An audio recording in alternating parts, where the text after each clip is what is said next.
Avez-vous déjà réfléchi à ce qui arrive à une personne qui passe sa vie entière à être regardée sans jamais être vraiment vue? Ce n'est pas de l'invisibilité. L'invisibilité serait un soulagement. C'est autre chose. C'est quand les yeux des autres glissent sur vous comme ils glissent sur une chaise, une fenêtre, une bougie allumée dans un coin sombre. Objet nécessaire, présence ignorée. C'est quand votre nom n'est prononcé que lorsque quelque chose a mal tourné. C'est quand toute votre valeur est mesurée par l'absence d'erreur, jamais par la présence d'effort.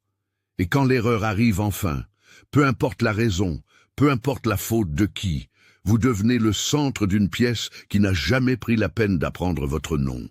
Cela s'est produit une nuit d'août 1869 dans un domaine de la Gironde, lors d'un dîner qui devait porter sur la politique, l'argent et les mariages arrangés. Et cela aurait été exactement cela, n'eût été un homme qui regardait au mauvais endroit au bon moment. Avant de continuer, vérifiez si vous êtes déjà abonné à la chaîne et dites-moi dans les commentaires de quel pays vous nous regardez. Car ce que vous êtes sur le point d'entendre n'est pas seulement l'histoire d'une femme humiliée devant 30 personnes. C'est l'histoire du moment exact où un baron, avec assez de pouvoir pour se taire, a choisi pour la première fois de sa vie de ne pas se taire. Le domaine de Belle-Espérance se trouvait à 4 lieues de la ville de Libourne, niché entre des collines de vignobles qui, au mois d'août, avaient déjà été vendangées, laissant dans l'air une odeur résiduelle de terre humide et de sarments secs. C'était une propriété de plusieurs milliers d'hectares, avec une maison de maître de 2 étages, les logements des domestiques à l'arrière et une réputation bâtie sur 3 générations de la famille de Valois. Monsieur Hector de Valois, le baron de Belle-Espérance, avait hérité du domaine à 22 ans, à la mort de son père emporté par la fièvre, et depuis, il gérait les terres avec une froideur que ses pairs appelaient compétence, et que ses subordonnés reconnaissaient comme une distance calculée. 41 ans, des épaules larges d'homme qui a grandi entre les travaux des champs et les lectures nocturnes. Des yeux bruns qui avaient l'habitude dérangeante d'observer plus que de parler, le genre de regard qui mettait les hommes de sa classe légèrement mal à l'aise, sans qu'ils puissent expliquer pourquoi. Ce soir-là, le grand salon du domaine était dressé pour 30 invités, des familles de vignerons de la région, 2 vicomtes, un juge fraîchement arrivé de Paris et mademoiselle Eudoxie de Valmont, fille du vicomte de Valmont, qui avait voyagé en calèche pendant 6 heures, dans le but non déclaré, mais largement compris, d'être présentée au baron comme une option de mariage. Le père était endetté, le baron était célibataire, le calcul était simple. Madame Séraphine Blanchard, cousine de Monsieur Hector, qui gérait la maison depuis la mort de la mère de celui-ci 12 ans plus tôt, avait passé 3 jours à organiser ce dîner avec la précision de celle qui sait que chaque détail visible parle de la famille avant que le moindre mot ne soit prononcé. Les nappes étaient en lin portugais, les couverts en argent massif et la vaisselle. 8 services complets de porcelaine anglaise à bordure dorée, achetés sur commande à Bordeaux, étaient l'objet qu'elle avait mentionné au moins 4 fois dans la journée à chaque personne qu'elle avait croisée. Célestine avait entendu les 4 fois. Elle avait 23 ans et était arrivée au domaine de Belle-Espérance à 8 ans, lorsque sa mère fut vendue à une propriété dans le sud et qu'elle fut gardée parce que Madame Séraphine avait décidé cette semaine-là qu'elle avait besoin d'une petite fille pour apprendre le service de la maison de la bonne manière, sans vice, sans manie, sans souvenir d'un autre lieu.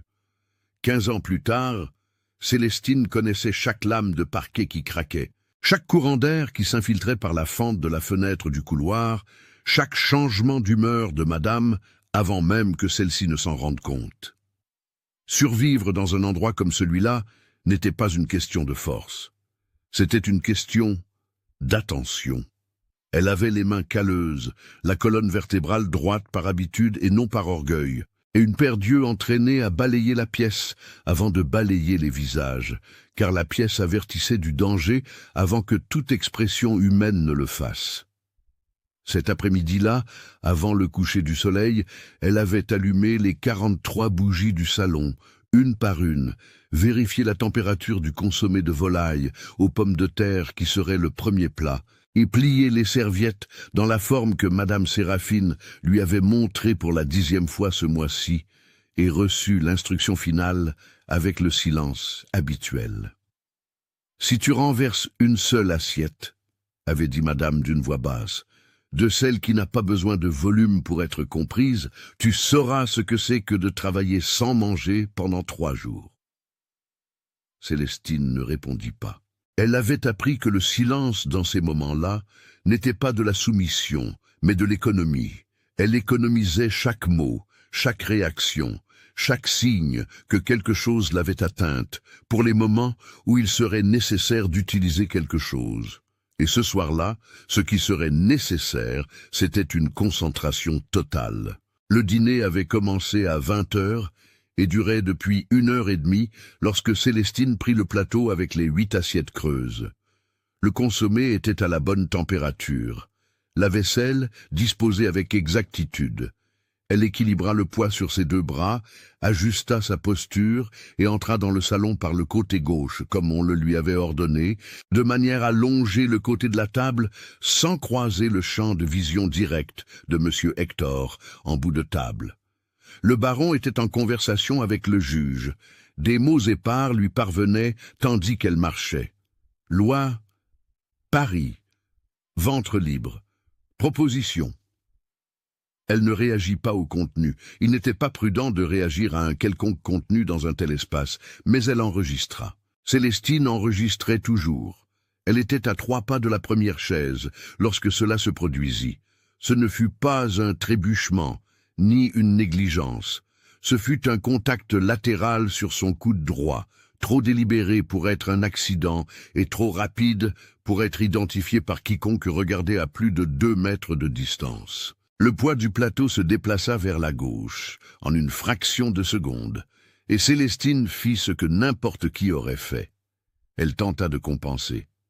Mais avec 8 assiettes pleines, aucune compensation n'est possible. Il n'y a que la physique, et la physique ne négocie pas. La première assiette tomba, puis la deuxième, la troisième. Chaque impact sur le parquet de bois sonna comme une sentence lue à haute voix, un mot à la fois. Le consommé se répandit en arcs irréguliers sur le bois verni. Les éclats de porcelaine blanche à bordure dorée se dispersèrent dans un rayon de près de 2 mètres autour de ses pieds nus. Et le salon, qui était en pleine conversation une seconde plus tôt, car le vicomte de Valmont venait de terminer une anecdote sur un voyage à Marseille, tomba dans un silence complet. 30 paires d'yeux se tournèrent en même temps. Célestine resta immobile, le plateau vide entre les mains, la colonne toujours droite par pur réflexe musculaire, car le reste de son corps était entré dans un état d'attente qu'elle connaissait bien. L'état de celui qui sait que ce qui va suivre va faire mal et qui ne fait que calculer l'intensité. Mon Dieu du ciel! Madame Séraphine se leva avec la lenteur stratégique de celle qui ne veut pas paraître troublée, mais qui a besoin que tout le monde voie qu'elle se lève. Elle marcha vers Célestine, les épaules droites et le sourire fermé de celle qui s'apprête à faire quelque chose de désagréable, avec la conscience tranquille de celle qui croit que c'est nécessaire.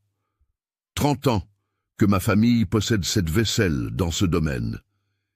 Elle s'arrêta à moins d'1 mètre, pas besoin de s'approcher davantage. La distance était calculée pour que tout le monde entende sans qu'elle ait l'air de crier. 30 ans, sans une fissure, sans un éclat. Et toi, en une seule nuit, en un seul moment d'inattention, tu détruis ce qui n'a pas de prix et ne peut être remplacé. Célestine baissa les yeux. Ce n'était pas de la faiblesse. C'était la seule réponse qui ne pouvait pas être retournée contre elle. Les yeux baissés ne donnaient pas matière à l'escalade. « Regarde-moi quand je te parle. » Elle leva les yeux. « Tu rembourseras chaque centime, peu m'importe comment, peu m'importe quand, mais tu rembourseras. » De quelque part à table, elle ne localisa pas d'où, vint un rire court, étouffé, mais suffisamment audible pour confirmer que tout le salon participait, même ceux qui regardèrent leurs propres assiettes, avec le malaise discret de ceux qui préfèrent ne pas voir, mais qui n'interviendront pas non plus. Célestine enregistra le rire sans bouger un muscle de son visage. Et c'est exactement à cette seconde, entre le rire et le silence qui suivit, alors que Madame Séraphine avait encore la bouche ouverte pour continuer, qu'elle le remarqua. Il y avait une paire d'yeux dans le salon qui ne regardaient ni les éclats par terre, ni elle, ni Madame Séraphine. Ils regardaient le côté droit de Célestine, le point exact d'où le contact était venu, avec une attention calme et totale qui ne correspondait pas à l'expression de quelqu'un qui vient de voir un accident domestique. Monsieur Hector de Valois n'avait pas bougé depuis la première assiette cassée. Les doigts, qui étaient sur son verre de vin, s'étaient immobilisés.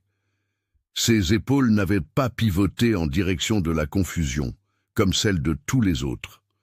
Son regard était allé droit, chirurgical, à l'endroit qui importait. Et quiconque connaissait le baron, quiconque avait passé assez de temps à observer son fonctionnement, reconnaissait ce que cette immobilité signifiait. Ce n'était pas de l'indifférence, c'était l'exact opposé de l'indifférence. C'était le silence de celui qui vient de prendre une décision. La nuit était encore loin d'être terminée, et Célestine, debout au milieu des éclats de porcelaine anglaise, ne savait pas encore que l'homme le plus puissant de cette salle venait de choisir de prêter attention au mauvais endroit, au bon moment, pour tout changer. Mademoiselle Eudoxie de Valmont avait 19 ans, une robe de soie couleur ivoire, importée du port, et le réflexe conditionné de celle qui a été élevée pour transformer n'importe quelle situation en avantage social. Avant que le dernier éclat n'ait cessé de glisser sur le parquet, elle s'était déjà tournée vers M. Hector avec une expression de consternation calculée. Sourcils légèrement froncés, lèvres entr'ouvertes, la performance exacte de celle qui est désolée de ce qui s'est passé, mais pas assez troublée pour perdre sa contenance. « Quel dommage !» dit-elle d'un volume qui atteignait le baron sans atteindre toute la salle. « Une telle vaisselle ne se trouve plus. » M. Hector ne répondit pas, ne tourna pas la tête dans sa direction. Ses yeux restaient fixés sur le même point, le côté droit de Célestine, l'espace entre la deuxième et la troisième chaise de la table où quelque chose s'était produit trop vite pour être nommé, mais assez lentement pour être vu par celui qui prêtait attention au bon endroit. Le juge Rambert, assis à la gauche du baron, remplit son propre verre de vin sans que personne ne l'ait demandé et reprit la conversation sur la loi de Paris, comme si le bruit des assiettes avait été un tonnerre lointain, inconfortable, mais pas suffisant pour interrompre le dîner d'un homme de sa position. C'était la réaction de celui qui a appris que la meilleure façon de ne pas s'impliquer dans la gêne d'autrui est de prétendre que la gêne n'a pas eu lieu. La moitié de la table suivit son exemple. Les conversations reprirent à voix basse, prudentes, avec le soin particulier de ceux qui savent qu'ils sont observés tout en feignant de ne pas observer.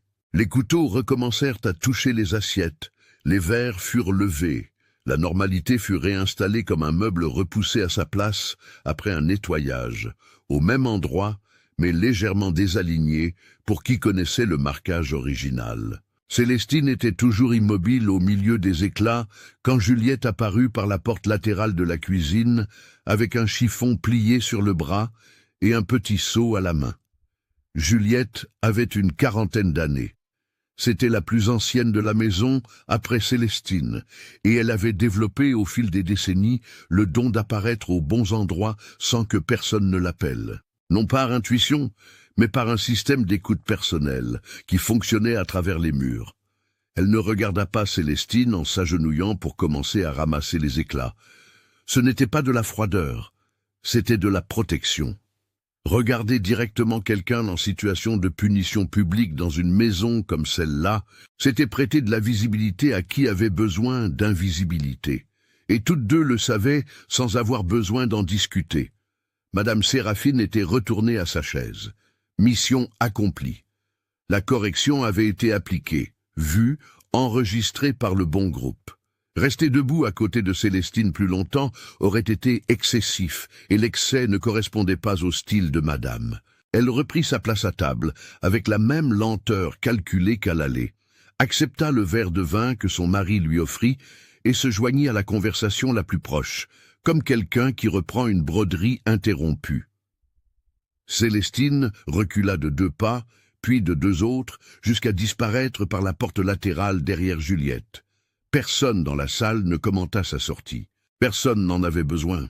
L'épisode avait été clos par Madame Séraphine elle-même, avec l'efficacité de celle qui ferme une parenthèse. La cuisine du domaine était une pièce séparée du corps principal de la maison par un couloir de 3 mètres, une construction courante dans les propriétés de la région pour contenir le risque d'incendie.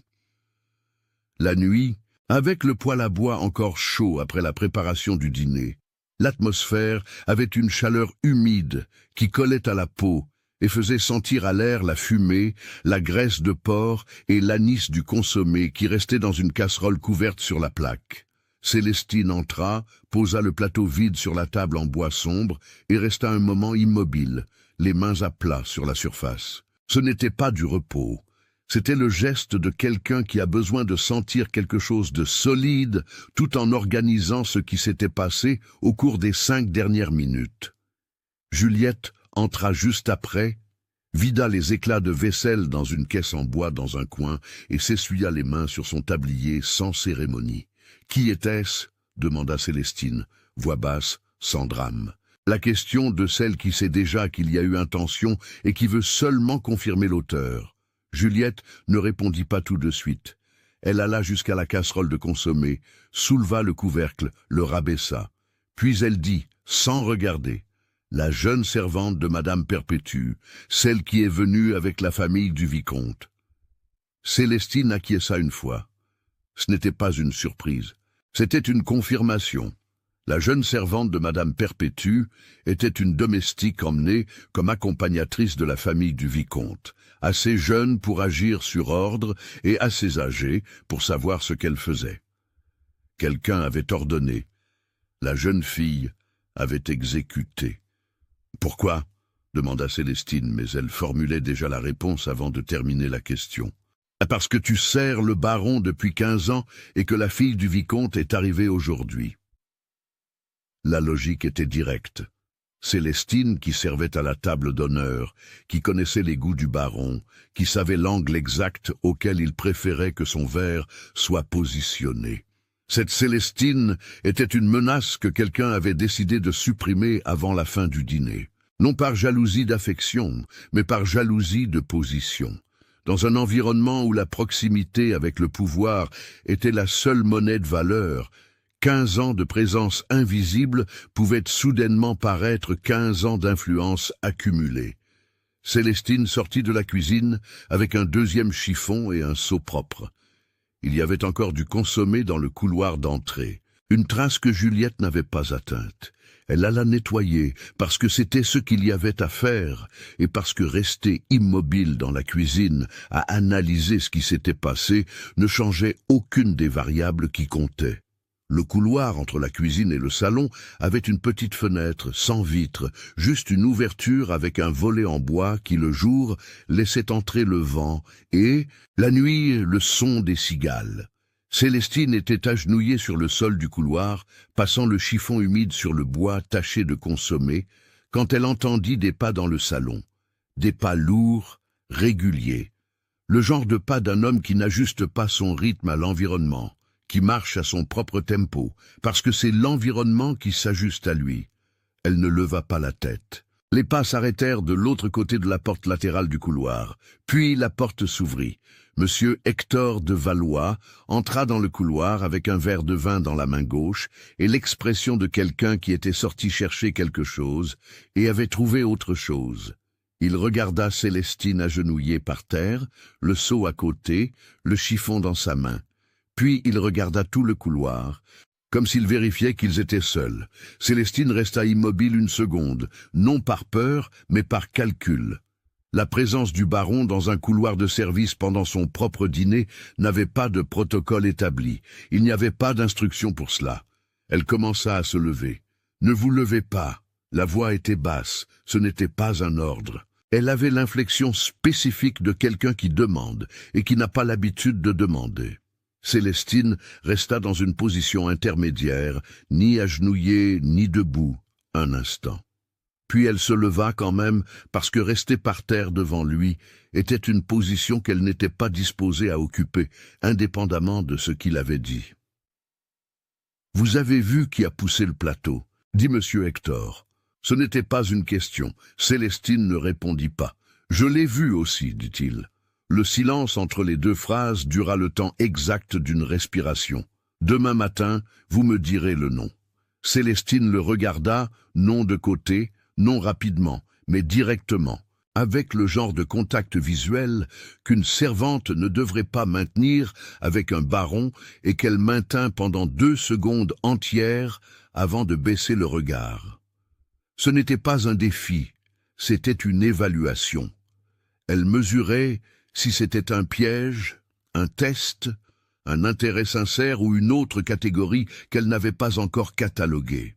« Avec tout mon respect, monsieur, » dit-elle de la voix qu'elle utilisait quand elle avait besoin que les mots arrivent sans interférence de ton. Le nom ne change rien à ce qui s'est passé.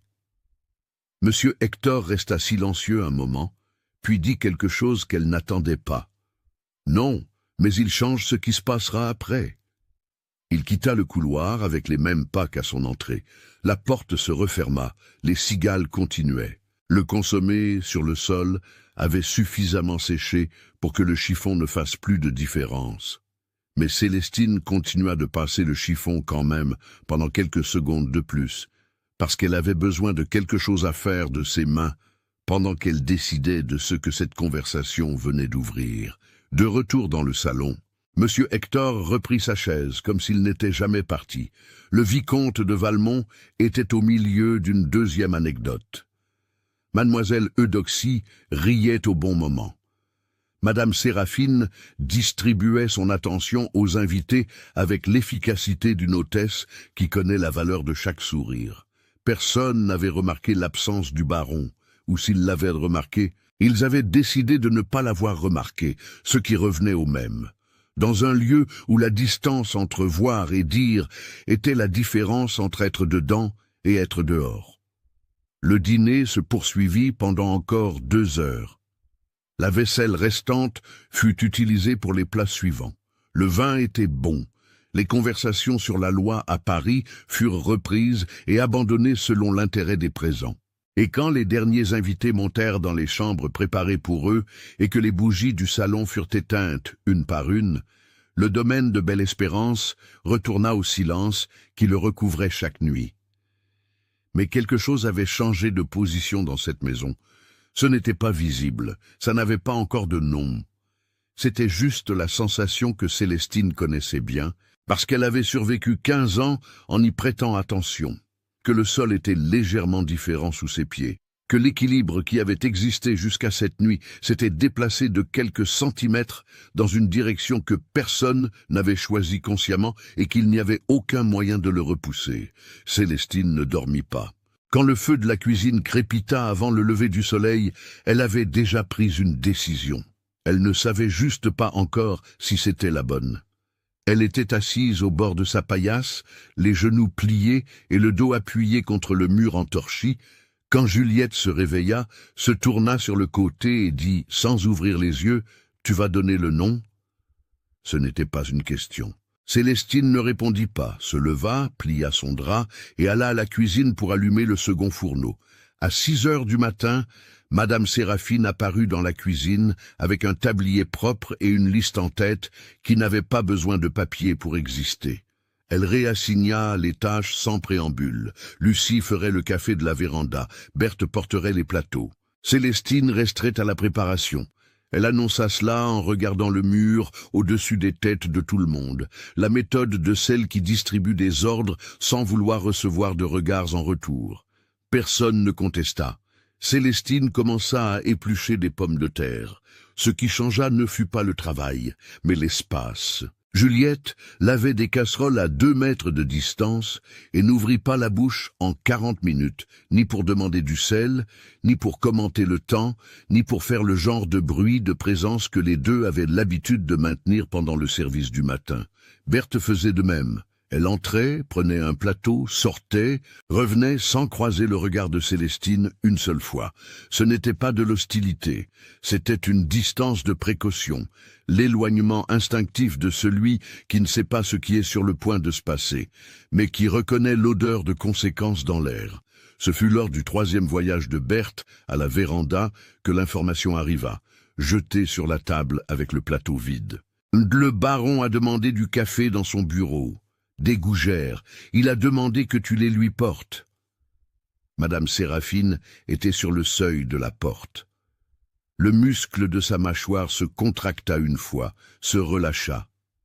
Elle regarda Célestine pendant 2 secondes, non avec une colère ouverte, mais avec le genre d'attention qui précède une décision, et dit seulement « porte-les ».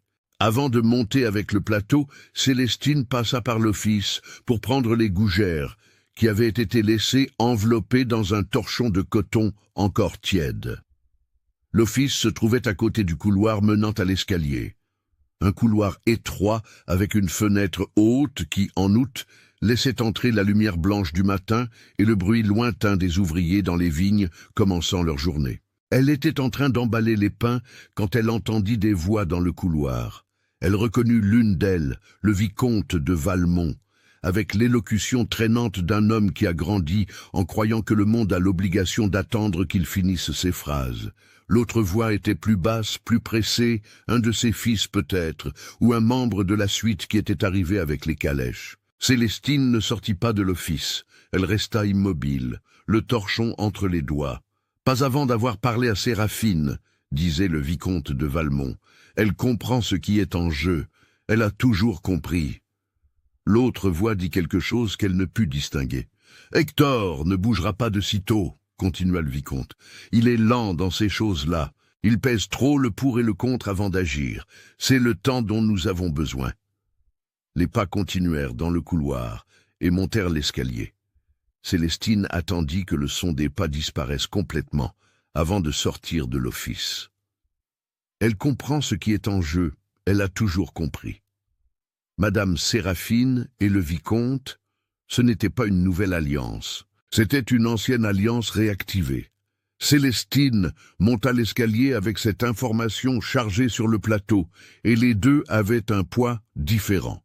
Célestine monta l'escalier, le plateau en équilibre sur son avant-bras gauche, et frappa à la porte du bureau avec les jointures de sa main droite. 2 coups. Le bois était plus épais ici que dans le reste de la maison. Il étouffait le son, gardait ce qui se passait à l'intérieur. « Entrez !» Monsieur Hector était debout près de la fenêtre, non assis à son bureau comme elle l'avait imaginé. Il tenait une lettre ouverte à la main et regardait les vignobles au dehors avec l'expression de quelqu'un qui relit une phrase difficile. Quand elle entra, il plia la lettre et la rangea dans la poche de son veston. Célestine posa le plateau sur le bureau. Elle allait se retirer quand il dit « Fermez la porte ». Elle ferma, resta debout près de la porte. « Asseyez-vous ». « Je préfère rester debout, monsieur. » Monsieur Hector la regarda. Ce n'était pas de la contrariété, c'était une évaluation rapide et directe. Il tira sa propre chaise sur le côté du bureau et s'assit, les plaçant tous les deux en position latérale, sans la table entre eux comme barrière. « Vous avez pensé au nom ? Oui. Et vous avez décidé de ne pas le donner. J'ai décidé d'écouter d'abord ce que monsieur allait en faire. » Il prit la tasse de café, but, la reposa sans se presser. « La jeune fille qui a poussé le plateau est partie tôt ce matin, dit-il, avec la famille du vicomte. Ils sont partis avant le café. » Célestine resta silencieuse. Cela changeait le calcul. Cela n'éliminait pas la question, mais en déplaçait le poids. « Celui qui a commandé la jeune fille est toujours ici ?» demanda-t-elle. « Oui. » « Alors, le nom a toujours de l'importance. » Monsieur Hector acquiesça une fois. « Le vicomte n'est pas venu ici pour présenter sa fille, dit-il. Sans préambule, sans construction, directement. Il est venu pour faire pression sur mon vote dans une question qui est discutée à Paris. Il y a une proposition sur les enfants à naître. Les enfants de servantes naîtraient libres. Le vicomte a intérêt à ce que cette proposition meure avant d'arriver au vote. Du couloir, de l'autre côté de la porte, un pas. Puis, le silence. Tous deux l'entendirent. Monsieur Hector ne bougea pas, Célestine non plus. Le pas ne se répéta pas. Ça pouvait être Berthe revenant de la véranda. Ça pouvait être Madame Séraphine. Ça pouvait être n'importe laquelle des personnes qui circulaient à cet étage le matin. Ou ça pouvait être quelqu'un qui s'était arrêté 30 secondes, 40. Monsieur Hector se leva, alla à la porte, l'ouvrit d'un coup. Le couloir était vide, mais le tapis en sisal, qui était toujours aligné contre le mur gauche, était légèrement déplacé, 2 paumes hors de sa place, comme si quelqu'un avait reculé assez vite pour créer une friction. Il regarda le tapis une seconde, referma la porte, retourna à sa chaise. « Le nom ?» dit-il. Célestine le dit. Pas celui de la jeune fille, ce nom était parti en calèche. Le nom de celui qui avait parlé avec la jeune fille dans le couloir de l'aile des invités pendant 15 minutes, l'après-midi du dîner, pendant que tout le monde se préparait. Monsieur Hector l'écrivit sur un papier, le plia, le garda. « Pourquoi me racontez-vous cela ?» demanda Célestine. « Sur la proposition, sur le vicomte. »« Parce qu'à partir d'aujourd'hui, vous serez observé dans cette maison, dit-il sans adoucir ses propos, par des gens qui voudront savoir ce que vous savez. Et je préfère que vous en sachiez assez pour reconnaître quand on vous teste. Je ne suis pas une employée, monsieur. » Sa voix n'avait pas de colère. Elle avait la précision d'un couteau bien aiguisé.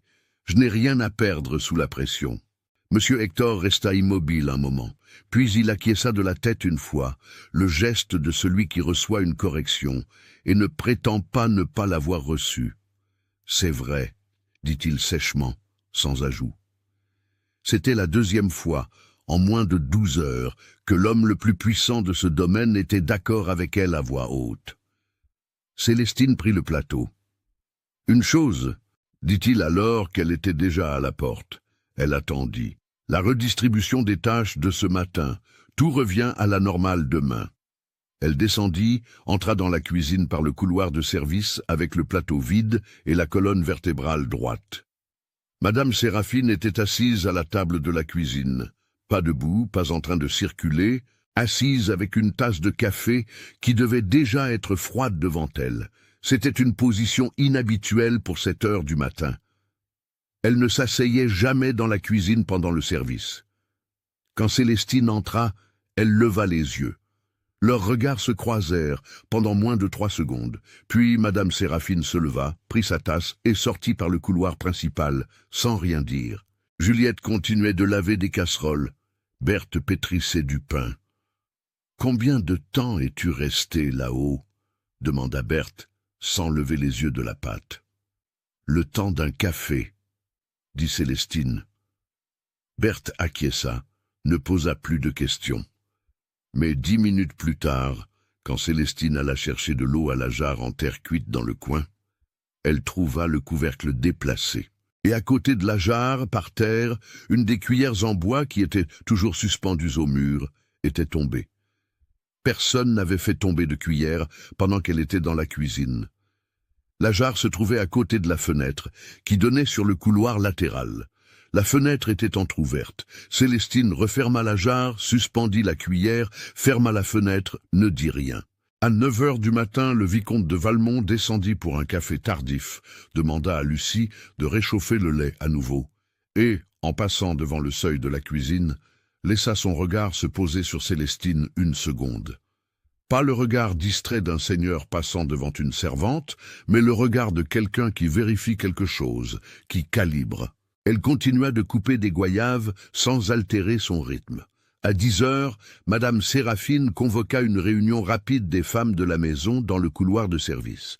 Elle redistribua à nouveau les tâches, cette fois avec une couche supplémentaire. Célestine ne servirait plus les chambres des invités pendant leur séjour. Lucie et Berthe couvriraient ce service. Elle présenta cela comme une question d'efficacité, avec la voix calme de celle qui croit sincèrement à ce qu'elle dit ou qui a appris à le paraître. Personne ne commenta que la redistribution avait duré moins de 4 heures avant d'être refaite. Célestine enregistra chaque pièce, La conversation dans l'office, le tapis déplacé dans le couloir du bureau, la fenêtre ouverte, le regard du vicomte, la nouvelle redistribution de madame. Séparément, c'étaient des incidents courants dans une grande maison avec beaucoup de gens qui circulent. Ensemble, ils formaient un motif. Et les motifs, Célestine l'avait appris, étaient le seul langage que le danger parlait avant de devenir visible. Le domaine avait des invités pour encore 2 jours, et quelque part entre ces murs, où quelqu'un avait entendu assez pour commencer à bouger. Le déjeuner des invités était servi à midi dans la petite salle à manger. Pas le grand salon du dîner de gala, mais la pièce à côté, avec une table pour 12 personnes et des fenêtres donnant sur le jardin latéral. C'était un espace d'usage quotidien, sans cérémonie de couverts en argent, sans vaisselle anglaise, beurrier en faïence, verres en verre épais, nappe en coton brodé. Madame Séraphine assigna les places à 11h30. Célestine la prit par Berthe, qui revint de la salle avec l'information déposée sans commentaire, de la même manière qu'on dépose quelque chose de lourd quelque part et qu'on s'éloigne avant d'être tenu responsable de son poids.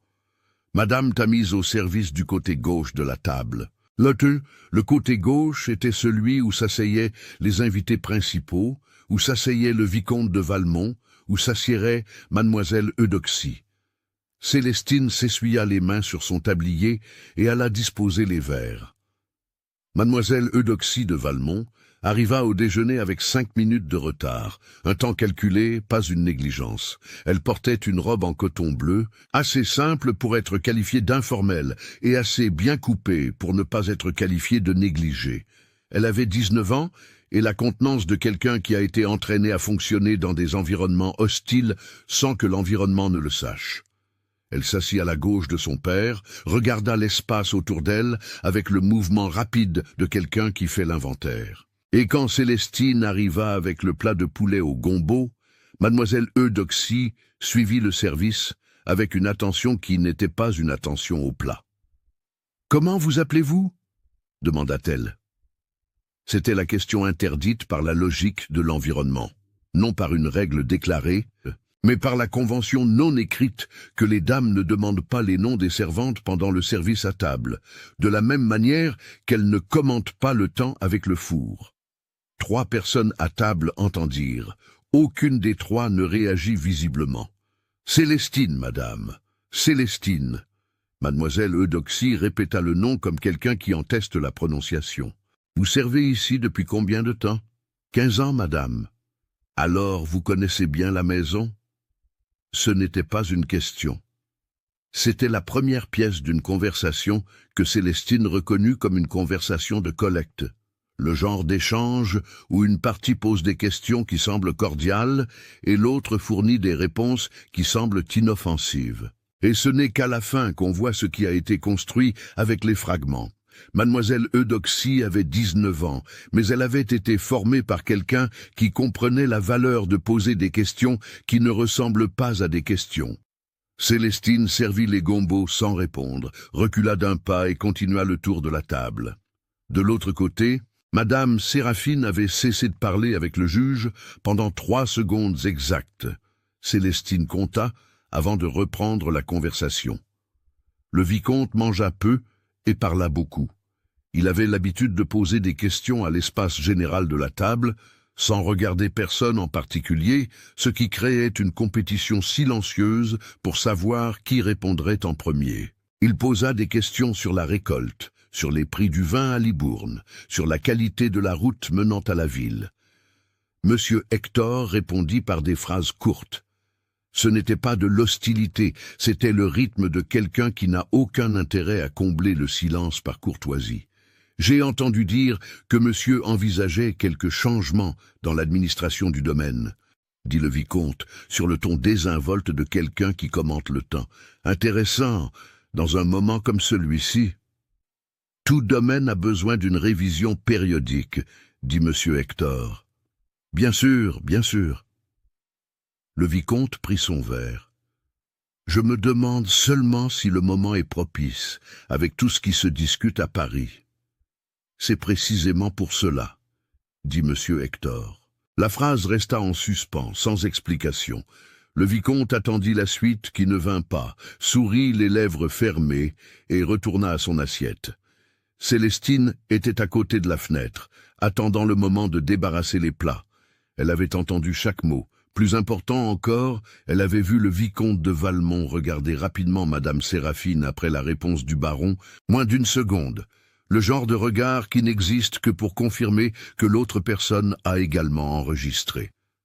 Madame Séraphine regardait sa propre assiette. La conversation de l'après-midi eut lieu sur la véranda arrière entre mademoiselle Eudoxie et Juliette, et Célestine l'apprit 40 minutes plus tard par Juliette elle-même, alors qu'elle rinçait la vaisselle dans le bac extérieur. « Elle m'a demandé combien de temps tu dors par nuit, » dit Juliette sans préambule. Célestine continua de rincer le verre qu'elle avait à la main. « Elle a demandé si tu as l'habitude de rester éveillé, si tu sors de la chambre la nuit. Qu'as-tu dit? Que je dors profondément et que je ne sais pas ce que font les autres. » Ah, c'était la bonne réponse, et toutes deux le savaient. Célestine posa le verre sur l'égouttoir. « Elle a demandé quelque chose sur le baron ?» Juliette mit une seconde à répondre. « Elle a demandé s'il a l'habitude de se promener dans la maison la nuit. » Célestine s'essuya les mains. La question de mademoiselle Eudoxie n'était pas de la curiosité, c'était de la cartographie. La fille du vicomte était en train de construire un plan de la maison qui n'était pas fait de murs et de pièces, mais de routine, de présence, d'horaire. Et elle avait choisi Juliette, parce que Juliette était la plus ancienne et que les anciennes parlent plus. Sauf que Juliette avait appris au fil des décennies exactement combien il fallait parler. « Merci, » dit Célestine. « Pas besoin, » dit Juliette et elle rentra.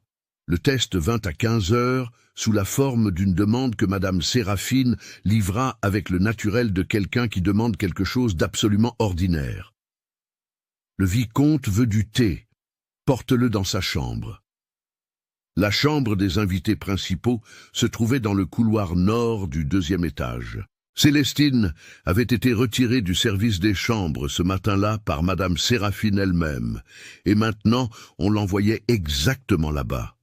Elle prépara le thé, le mit sur un plateau avec 2 biscuits secs et monta. La porte de la chambre du vicomte était entr'ouverte. Elle frappa quand même. « Entrez, Duhed !» Le vicomte de Valmont était assis dans un fauteuil près de la fenêtre avec un livre fermé sur les genoux.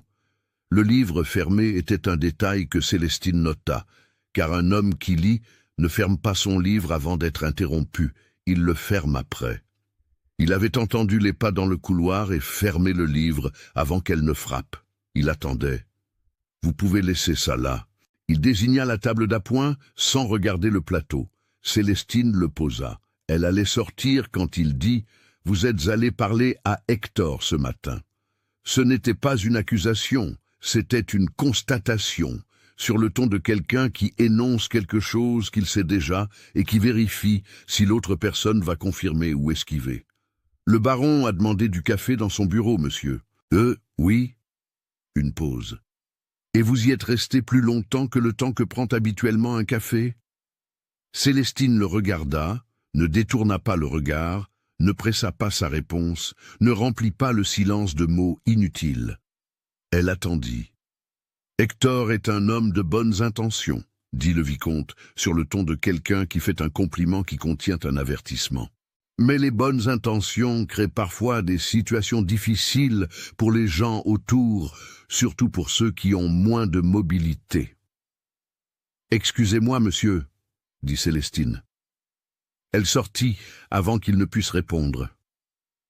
Elle descendit l'escalier avec le plateau vide et la conscience exacte de ce qui venait de se passer. Le vicomte avait tenté, en moins de 2 minutes, de semer le doute sur le baron et d'offrir une protection implicite en échange de distance. Il n'avait pas menacé, il n'avait pas promis, il avait simplement positionné les pièces et l'avait laissé calculer.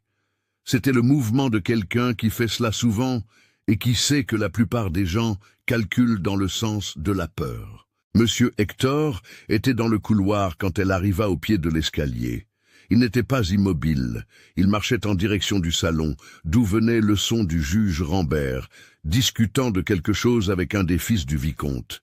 Il vit Célestine, vit le plateau vide, et pendant une seconde, ils se trouvèrent dans le même espace, sans personne d'autre entre eux. Il ne demanda rien, elle ne dit rien non plus. Mais avant qu'il n'entre dans le salon, Célestine dit, de la voix basse de quelqu'un qui commente le temps, « Le vicomte aime son thé corsé. » Monsieur Hector s'arrêta une demi-seconde, puis entra dans le salon sans se retourner. C'était tout ce qui devait être dit, et tous deux savaient que c'était tout. La nuit, après que les invités furent montés, Célestine balaya le couloir nord, un service qui n'était pas le sien, qui avait été redistribué ce matin-là, mais que Lucie avait laissé à moitié fait, avec le balai appuyé contre le mur et sans explication. Elle balaya parce que la saleté ne disparaissait pas, parce qu'elle était de la responsabilité de quelqu'un d'autre. En balayant, elle passa devant la chambre du vicomte. La porte était fermée, mais sous elle, il y avait une fente de lumière, une bougie allumée, quelqu'un d'éveillé, et le son bas de deux voix qu'elle n'essaya pas de distinguer, parce que distinguer n'était pas nécessaire. Madame Séraphine était montée 20 minutes avant les autres. Célestine finit de balayer, rangea le balai et alla dormir avec l'information à sa place. Pas à la place de la peur, ni de la certitude, mais à la place des choses qui ont besoin d'un jour de plus pour révéler ce qu'elles sont. Le domaine avait encore un jour d'invité, et la maison, qui avait fonctionné pendant 15 ans à une cadence prévisible, tournait maintenant sur un axe légèrement différent. Toujours le même axe, toujours la même maison, mais avec un poids redistribué d'une manière que tout le monde sentait et que personne n'avait encore nommé à voix haute.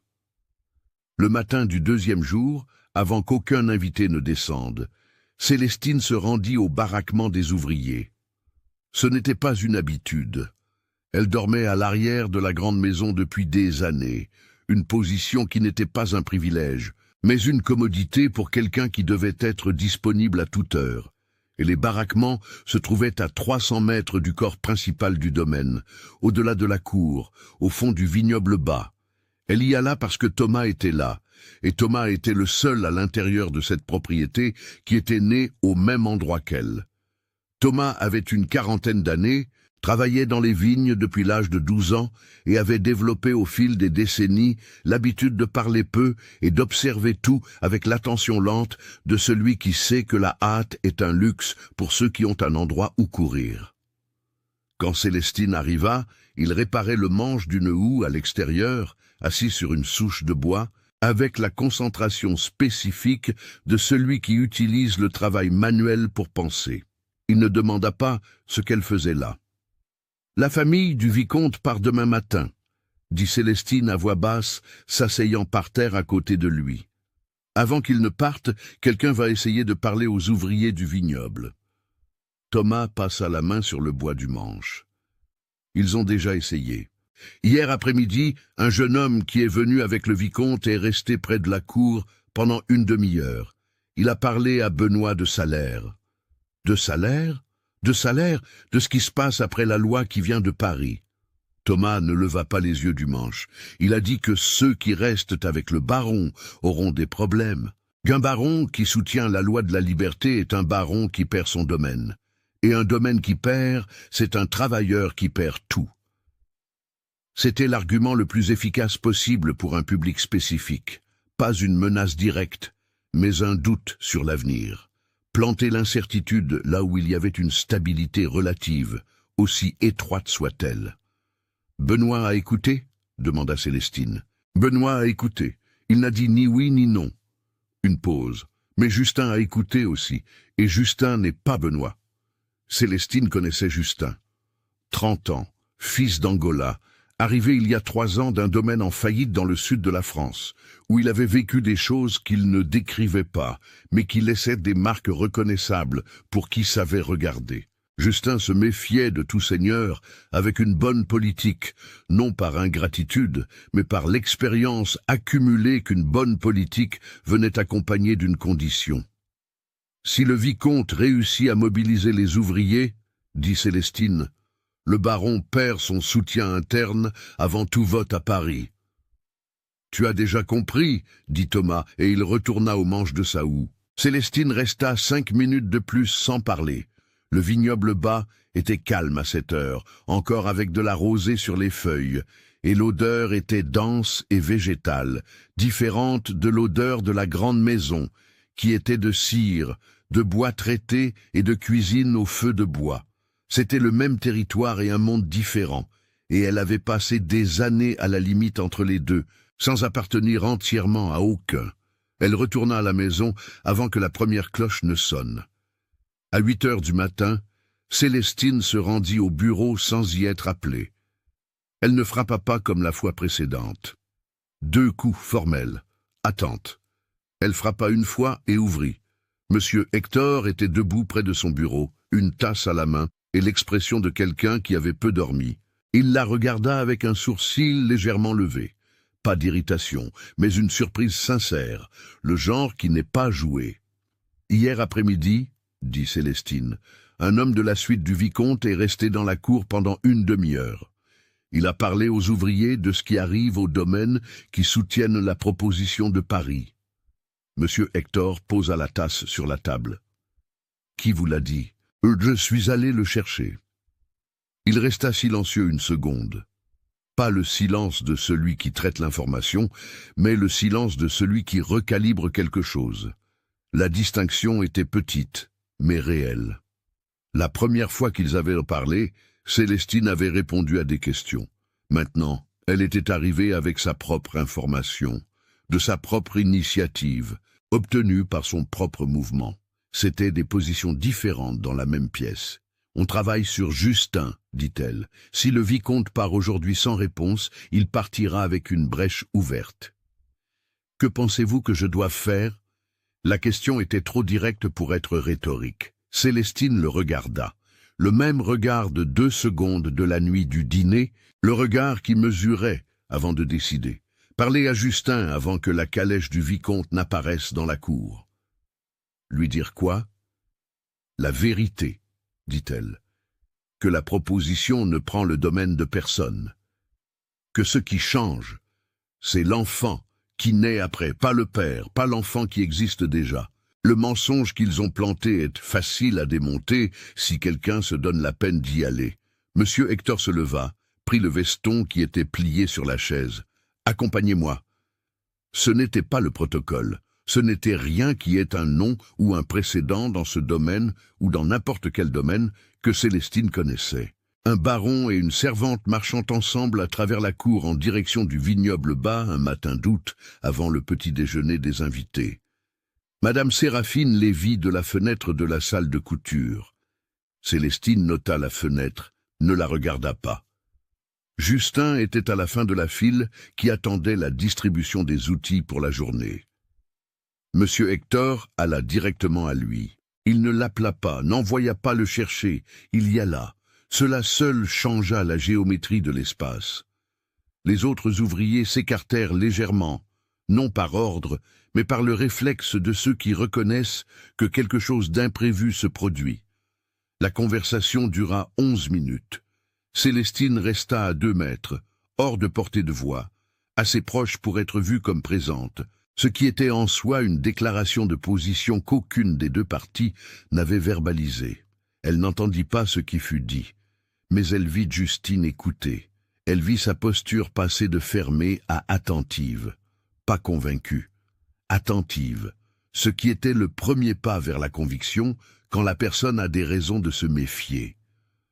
Quand M. Hector revint, il ne dit pas ce qu'il avait dit. Célestine ne demanda pas non plus. Ils retournèrent à la maison par le même chemin, avec le même silence qu'à l'aller. Et c'était un silence différent du silence de 2 étrangers.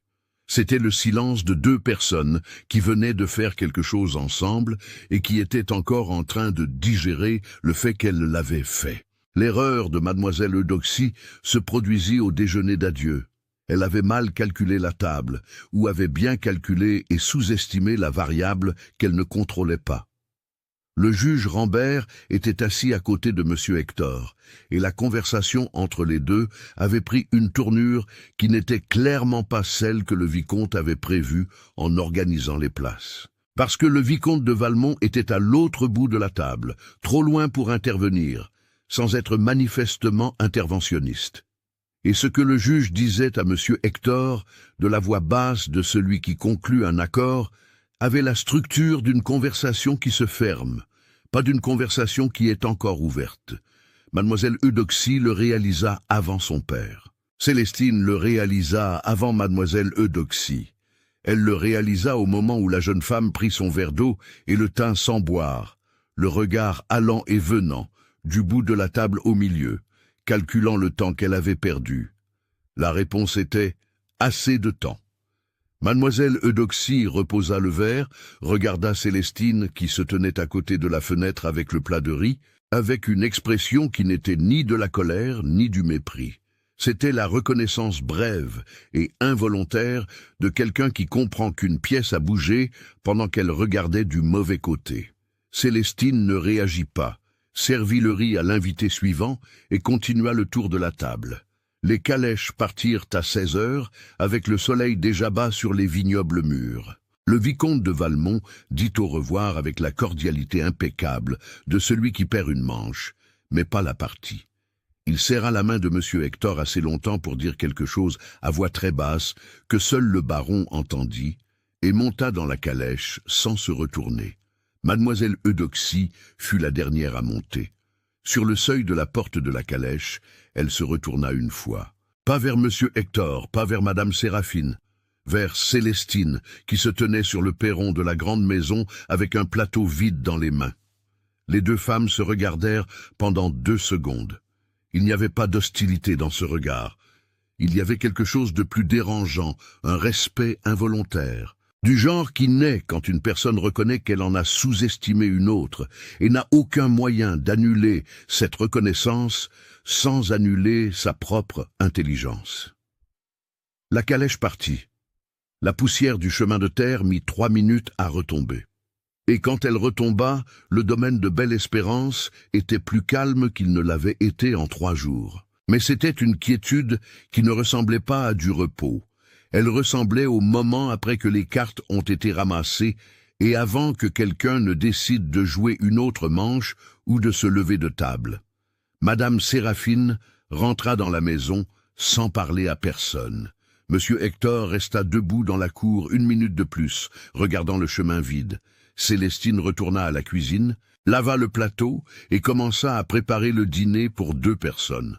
Parce que c'était ce qu'il y avait à faire, et parce que le travail était la seule chose dans cette maison qui restait constante, indépendamment de tout ce qui changeait autour. Mais quelque chose avait changé. Pas de position cette fois, de nature. Ce qui avait été un jeu d'observation était devenu un jeu de conséquences. Et la conséquence, contrairement à l'observation, ne permettait pas de revenir en arrière et de prétendre que rien ne s'était passé. La lettre arriva 4 jours après le départ des calèches. Elle ne vint pas par la poste régulière, mais par un messager privé, un homme à cheval qui entra par le portail du domaine à 14 heures avec une enveloppe scellée adressée à M. Hector de Valois et l'instruction de la remettre en main propre. Célestine était dans le jardin latéral, taillant les pieds de menthe, quand le cheval passa sur le chemin central. Elle ne vit pas le visage du messager, mais elle vit l'enveloppe dans la poche extérieure de la selle, un papier épais couleur ivoire, sans marque visible. Elle vit aussi Madame Séraphine à la fenêtre du 2e étage, voyant la même chose. Monsieur Hector lut la lettre dans son bureau, la porte fermée. Il ne convoqua personne, n'envoya pas chercher le juge Rambert, qui était resté au domaine 3 jours de plus après le départ du vicomte, discutant des détails de la proposition. Il lut, plia, rangea dans le tiroir qu'il gardait fermé à clé.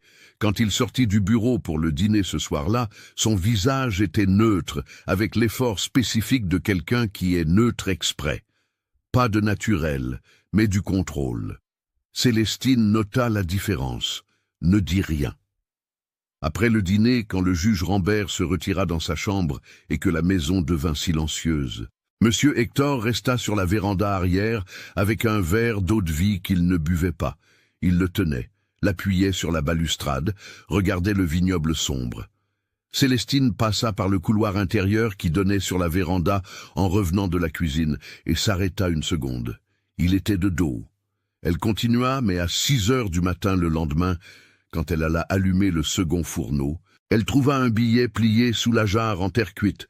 Non, pas dans la jarre, en dessous, contre le sol en pierre. Petit papier, écriture menue. Le vicomte a coupé mon crédit à l'entrepôt de Libourne. D'autres choses arrivent. Elle brûla le billet dans la bouche du fourneau avant que Juliette ne se réveille. Ce qui arriva, ce fut Madame Séraphine.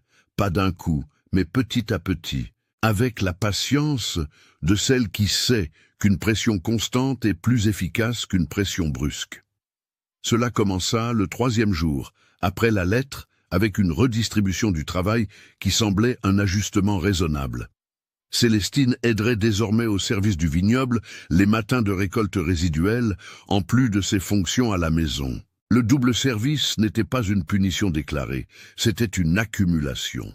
Célestine accepta sans commentaire et se rendit au vignoble le lendemain matin. Le vignoble bas couvrait 7 hectares et à cette époque de l'année, c'était la récolte de second passage.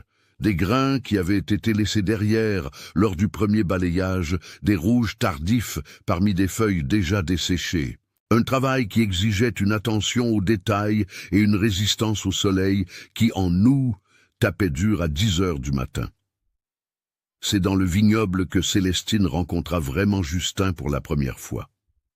Pas de loin, comme dans la cour, mais côte à côte, dans une rangée de ceps de vignes, tous deux avec des paniers au bras, à une distance qui permettait une conversation à voix basse, sans être entendue à plus de 2 mètres. « Qu'est-ce que le baron vous a dit ce matin-là » demanda Justin sans préambule, sans la regarder.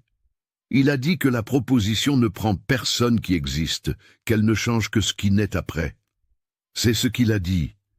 Justin cueillit un grain, l'examina, le jeta.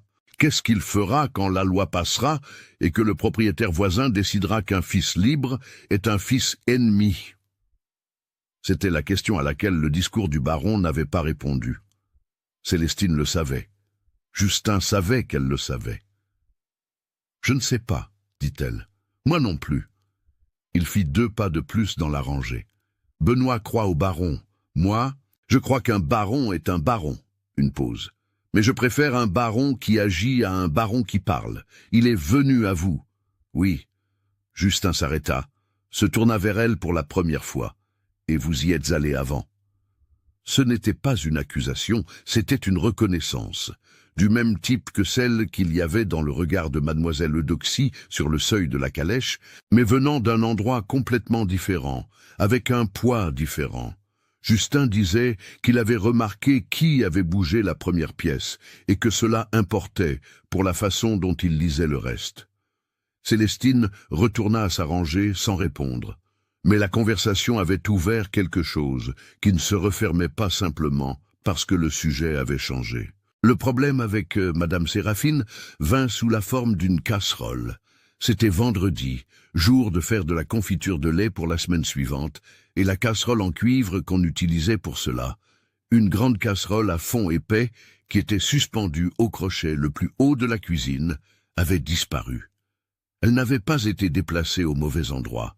Elle n'était pas dans l'office, ni dans le couloir, elle n'était tout simplement pas là. À 10 heures du matin, Madame Séraphine apparut dans la cuisine et demanda où en était la confiture de lait. « Il n'y a pas de casserole, » dit Célestine.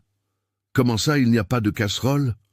La casserole en cuivre n'est pas au crochet. » Madame Séraphine regarda le crochet vide, comme si le crochet avait commis une infraction personnelle. Puis elle regarda Célestine avec l'expression de quelqu'un qui avait déjà décidé de la version des faits qu'elle préférait et qui vérifiait simplement si l'autre personne allait contester. « Vous l'avez rangée ailleurs ? » ?»« Non. »« Alors elle a disparu toute seule ou quelqu'un l'a prise. » Le silence entre les deux dura 4 secondes. un temps long dans une cuisine de domaine un jour de travail. Juliette tournait le dos aux deux, immobile au-dessus de l'évier, les mains dans l'eau qu'elle avait cessé de remuer. « Je vais avoir besoin que vous cherchiez cette casserole, » dit Madame Séraphine, de la voix de celle qui clôt un sujet en même temps qu'elle l'ouvre. « Et quand vous la trouverez, prévenez-moi. » Elle sortit. La casserole apparut à 15 heures à l'intérieur d'un sac de jute dans la remise à outils, un endroit où une casserole de cuisine n'avait aucune raison de se trouver. Célestine la trouva, la lava, la suspendit au crochet, ne dit rien à madame. Elle commença la confiture de lait avec 3 heures de retard. Juliette, à côté, dit à voix très basse en remuant les haricots. C'est Berthe qui l'a mise là. Berthe l'a fait de son propre chef. Berthe l'a fait parce que quelqu'un l'a demandé. Célestine remua le lait de la confiture sans altérer son rythme. Berthe travaillait à la maison depuis 11 ans. C'était une femme de 40 ans, avec 3 enfants au baraquement et une peur quotidienne et légitime qui la rendait perméable aux instructions venant de la bonne direction. Ce n'était pas de la faiblesse, c'était de l'arithmétique. Celui qui a le plus à perdre pèse davantage avant de choisir son camp. Blâmer Berthe ne résolvait rien. Et accuser Madame Séraphine sur la base de la parole de Juliette était un mouvement qui pouvait coûter plus que la casserole. Célestine termina la confiture de lait, couvrit le chaudron et alla balayer le couloir. Ce soir-là, M. Hector lut la 2e lettre. Celle-ci arriva avec un journal de Paris que le juge avait apporté glissé entre les pages. Célestine la vit tomber quand il ouvrit le journal sur la table de la véranda. Elle le vit la ramasser rapidement, vit son expression changer une demi-seconde avant de se remettre en place. Il ne brûla pas celle-là. Il la garda dans sa poche. Plus tard, quand la maison fut silencieuse et que Célestine passait dans le couloir du 1er étage avec la lanterne éteinte parce qu'elle connaissait le chemin par cœur, elle entendit M. Hector à l'intérieur du bureau. Pas des voix, des pas. Le son spécifique de quelqu'un qui fait les 100 pas dans un espace trop petit pour l'énergie qu'il a besoin de dépenser. Elle s'arrêta. Non pour écouter, pour décider. Elle frappa 2 coups. Les pas s'arrêtèrent. Une pause. « Entrez !» Monsieur Hector était debout au milieu du bureau, avec les 2 lettres ouvertes sur la table, côte à côte. Il la regarda avec une expression de fatigue non dissimulée, de celui qui avait décidé d'arrêter de dissimuler, au moins à cette heure, au moins dans cette pièce. « Le vicomte est allé voir 2 autres propriétaires de la région, dit-il, sans attendre qu'elle demande. Il a proposé un accord de vente collective du vin qui m'exclut. Si les 2 acceptent, je perds l'accès à l'entrepôt central de Libourne. Combien de temps pour qu'il décide? 2 semaines. Célestine resta debout près de la porte. La lampe sur le bureau projetait l'ombre de M. Hector sur le mur, d'une manière qui le faisait paraître plus grand qu'il n'était et en même temps plus isolé, car une grande ombre dans une petite pièce était une solitude aux proportions augmentées. « Et le juge ?» demanda-t-elle. « Il part demain. » Une pause. Le soutien à la proposition est garanti de sa part. Le problème maintenant n'est pas Paris, c'est Libourne. C'étaient 2 problèmes différents avec le même nom. L'un était politique, une loi qui mettrait des mois à être approuvée ou rejetée. L'autre était économique, immédiat, et n'avait besoin d'aucun vote pour faire effet.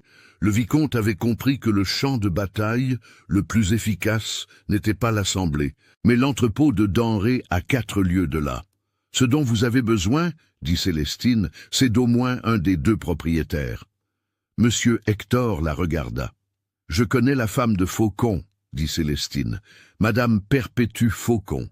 Sa fille a épousé un homme de Saint-Émilion l'année dernière. J'ai aidé à préparer le trousseau. Vous connaissez Madame Perpétue. Je sais ce qu'elle valorise et je sais ce que son mari craint. » Monsieur Hector resta silencieux un temps qui n'était pas de l'hésitation. C'était le temps de quelqu'un qui revoit une équation avec une nouvelle variable. Puis, il dit avec soin, « Je vous en demande beaucoup. »« Oui, » dit Célestine, « mais ce n'est pas vous qui avez commencé à compter sur moi. » Elle sortit, descendit l'escalier dans le noir. sans trébucher sur aucune marche, car elle les connaissait toutes par cœur, et alla dormir avec la conscience claire qu'elle avait franchi cette nuit-là une ligne qui n'était ni de service, ni d'obligation, mais de choix. Et le choix, contrairement à l'obligation, créait une dette dans les deux sens. Le fournisseur arriva le jeudi avec une charrette de provisions, sel gros, kérosène, farine de maïs, corde de sisal, et il s'arrêta au portail sans décharger. Célestine était dans le jardin latéral quand elle entendit la voix du contremaître, Ignace, dans la cour, plus forte que d'habitude pour 7 heures du matin. Elle se rendit à l'angle du mur de pierre qui séparait le jardin du chemin central et vit l'homme de la charrette, Laurent, qui livrait au domaine depuis au moins 8 ans. Il était assis sur le banc, les bras croisés, avec une expression qui n'était pas une hostilité ouverte, mais la détermination tranquille de celui qui avait pris une décision avant de partir de chez lui et n'avait pas l'intention de la négocier à son arrivée. « Ce n'est pas de mon ressort », dit Laurent quand Ignace insista pour la 2e fois. « C'est un ordre de l'entrepôt. Livraison uniquement contre paiement d'avance à partir de maintenant. Le domaine a toujours payé à la fin du mois jusqu'à présent. » 3 ouvriers du vignoble se tenaient à 40 mètres, outils sur l'épaule, observant sans s'approcher.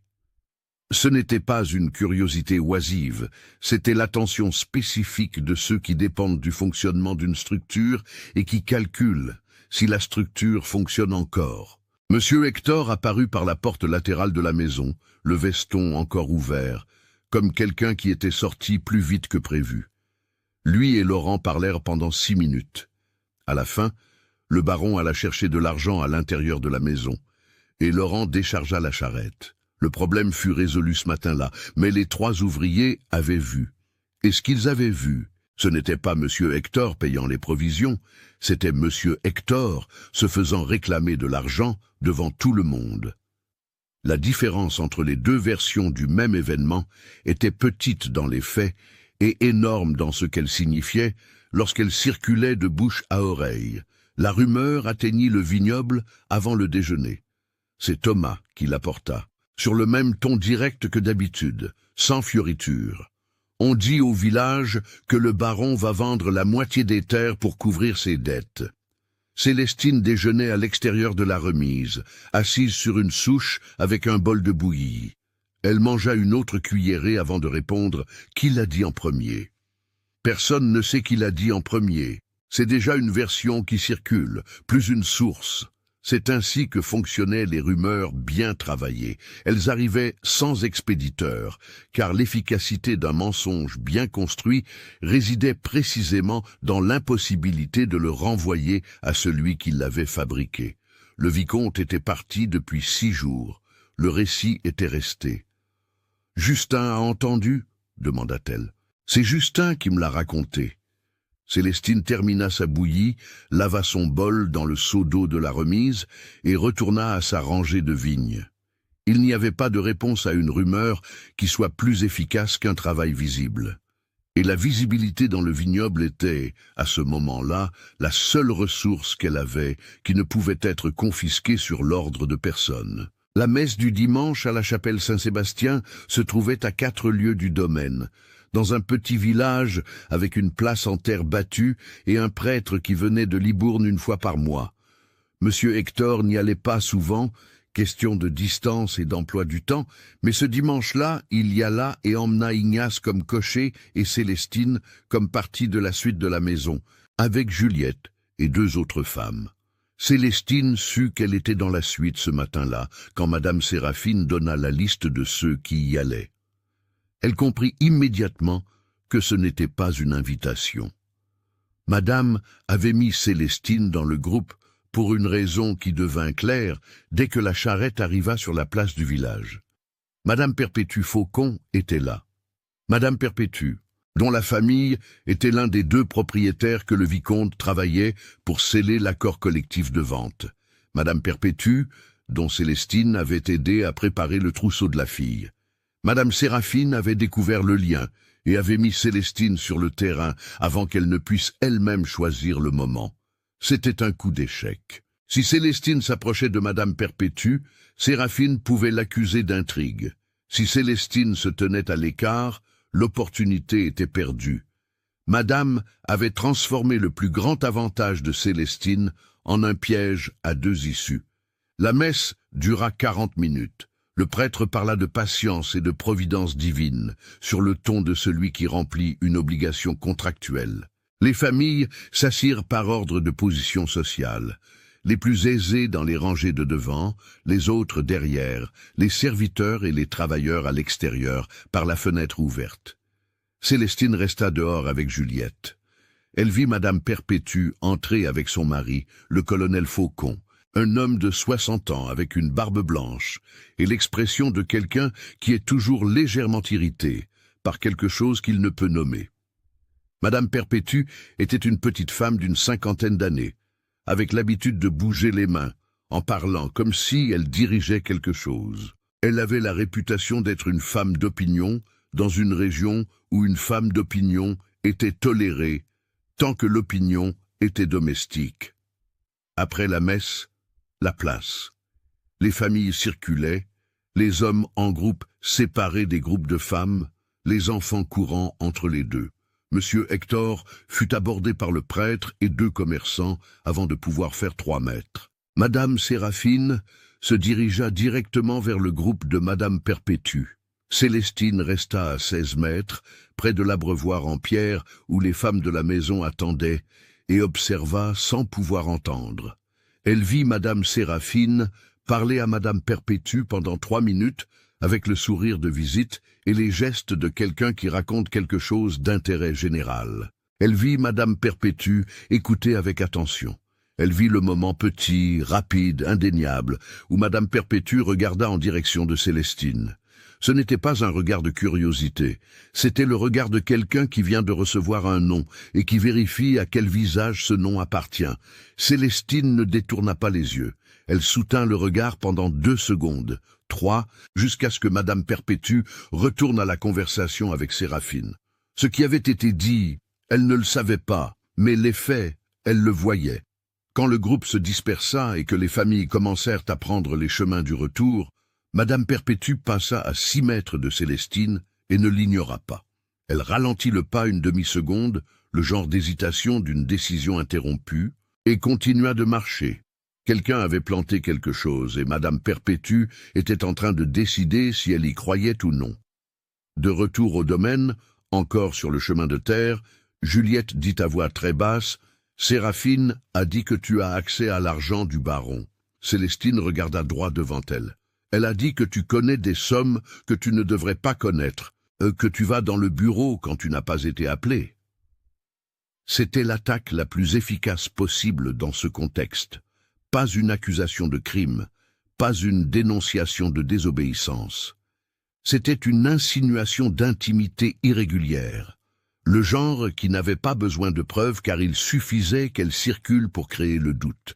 Et le doute, dans une structure comme celle-là, était une punition suffisante. « Le colonel Faucon a entendu ?» demanda Célestine. Il était à côté. Le chemin de terre faisait 2 kilomètres jusqu'au portail du domaine. Célestine parcourut chaque mètre en calculant non pas ce qui s'était passé, c'était clair, mais ce qui pouvait être fait avec ce qui s'était passé. Madame Séraphine avait transformé le lien avec Madame Perpétue en véhicule d'attaque avant qu'elle ne puisse l'utiliser comme alliance. Mais il y avait une erreur dans le mouvement de Madame. Elle avait révélé qu'elle connaissait le lien. Et révéler une connaissance dans une guerre comme celle-là, c'était révéler la source qui l'avait fournie. Madame Séraphine connaissait l'histoire du trousseau de la fille de Madame Perpétue. Ce n'était pas une information publique, c'était une information de l'intérieur de la maison qui était parvenue de l'intérieur à l'extérieur, ou quelqu'un qui avait entendu Célestine et Monsieur Hector converser dans le bureau cette nuit-là. Le domaine arriva à la fin de cette semaine avec l'entrepôt de Libourne en jeu. 2 ouvriers du vignoble, répétant des versions différentes de la rumeur sur la vente des terres. Madame Séraphine, ayant semé le doute sur Célestine aux bonnes oreilles et l'accord avec les Faucons toujours sans réponse. Mais il y avait aussi ceci. Madame Perpétue avait ralenti le pas. Ce n'était pas grand-chose. Ce n'était pas une alliance, pas une confirmation, rien qui puisse être rapporté à Monsieur Hector comme une nouvelle. C'était juste le constat qu'une femme d'opinion, en passant devant Célestine sur un chemin de terre, après avoir entendu une histoire sur elle, avait hésité avant de continuer à marcher. Et l'hésitation, quand elle vient de quelqu'un qui est habituellement décidé, était le seul type d'ouverture qui n'avait pas besoin d'invitation. Et vous qui avez suivi cette histoire jusqu'ici, qu'en pensez-vous? Célestine devait-elle continuer, sachant que chaque pas coûtait plus que le précédent? Croyez-vous qu'il y a un point où le risque personnel dépasse toute alliance possible, ou que des gens comme elle n'ont pas le luxe de faire ce calcul? Laissez votre opinion dans les commentaires, car cette question est encore réelle pour beaucoup de gens aujourd'hui, dans des contextes différents, mais avec la même mathématique du pouvoir. Et si cette histoire vous a vraiment touché, partagez-la avec quelqu'un qui a besoin de l'entendre. Abonnez-vous à la chaîne et activez la cloche pour ne pas manquer ce qui va suivre. Commentez ici le mot Célestine si vous êtes arrivé jusqu'au bout et que vous voulez voir la suite. Chaque commentaire aide la chaîne à grandir. C'est le café qui maintient cette histoire en vie. Merci du fond du cœur d'être resté jusqu'ici. Célestine n'était l'héroïne d'aucune histoire que quelqu'un se serait donné la peine d'écrire en 1869. Elle n'avait pas de titre, pas de nom de famille enregistré à la mairie, pas le droit de partir le jour où elle déciderait que le coût était trop élevé. Elle avait 23 ans, une paillasse sur le sol d'une pièce à l'arrière, et 15 ans d'apprentissage sur la façon de survivre dans un système construit pour faire de la survie le seul horizon possible. Et pourtant, à l'intérieur de toutes ces limitations, avec tous ces outils, dans ce monde-là, elle a agi. Pas de manière grandiose, pas avec un discours ou un geste que n'importe quelle salle pourrait applaudir. Elle a agi de la manière dont les vraies personnes agissent quand elles n'ont pas le choix d'attendre les conditions idéales, un pas à la fois, en calculant le risque de chaque pas, en payant le prix de chaque pas et en continuant même après avoir payé. La première chose que l'histoire de Célestine nous enseigne est que l'intelligence sans pouvoir n'est pas une faiblesse, c'est une ressource différente. Ce qu'elle avait, ce n'était pas l'autorité pour agir, c'était la clarté pour voir. Et la clarté, dans un environnement où tout le monde préférait ne pas voir, valait plus que n'importe quel titre qui pouvait être accordé et révoqué. La deuxième chose est plus dérangeante. Monsieur Hector a fait ce qu'il fallait. Il est allé au vignoble, a parlé à Justin, a payé le fournisseur, a mis son propre nom dans une position politiquement coûteuse, parce qu'il croyait que c'était ce qui devait être fait. Et pourtant, en faisant tout cela, il restait l'homme qui possédait Célestine comme une propriété légale. La bonté et l'injustice peuvent exister dans la même personne, le même jour, dans le même geste. Le reconnaître ne diminue pas la bonté, mais refuser de le reconnaître diminue la vérité. La troisième chose concerne Madame Séraphine. Elle n'était pas monstrueuse, elle était un produit.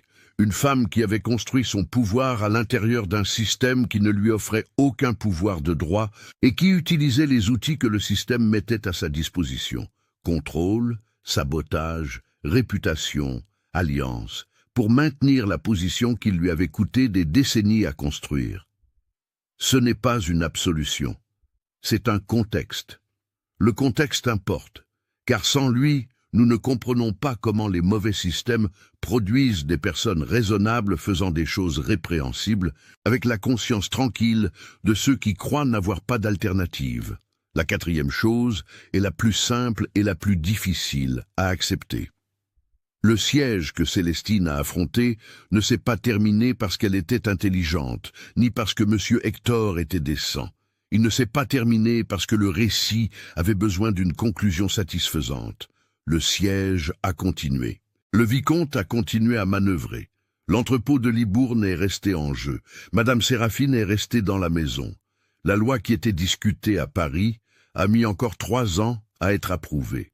Et quand elle fut approuvée en 1871, elle ne libéra que les enfants à naître, pas ceux qui existaient déjà. Pas Célestine, pas Thomas, pas Justin. L'histoire ne se termine pas par un dîner de mariage, ni par un geste qui résout tout d'un coup.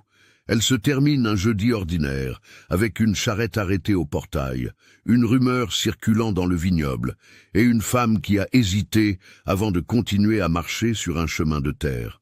Cette hésitation était tout, parce que c'est ainsi que les choses changent vraiment, pas dans des moments uniques et cinématographiques que le monde entier voit, mais dans les hésitations privées de personnes à qui l'on a présenté une version de la réalité qu'elles ne peuvent plus ignorer. Madame Perpétue avait entendu une histoire sur Célestine, l'avait regardée et avait ralenti le pas. Ce n'était pas une révolution, c'était le début d'une révision. Et les révisions, quand elles atteignent des personnes ayant un pouvoir de décision, construisent le chemin par lequel les choses finissent par changer. Célestine ne savait pas si Madame Perpétue déciderait en faveur du baron ou du vicomte. Elle ne savait pas si la rumeur sur la vente des terres se répandrait au-delà du vignoble. Elle ne savait pas si le pas qu'elle avait fait cette nuit-là dans le bureau, le choix crée une dette dans les deux sens, lui coûterait plus cher qu'elle ne l'avait calculé. Ce qu'elle savait, c'était la même chose que toute personne sait lorsqu'elle choisit d'agir à l'intérieur d'un système qui n'a pas été fait pour elle. Qu'attendre les bonnes conditions est un privilège que tout le monde n'a pas, et que parfois, la seule différence entre celui qui change quelque chose et celui qui ne change rien est d'avoir décidé, un jeudi ordinaire, que cela valait la peine d'essayer, même sans garantie de résultat.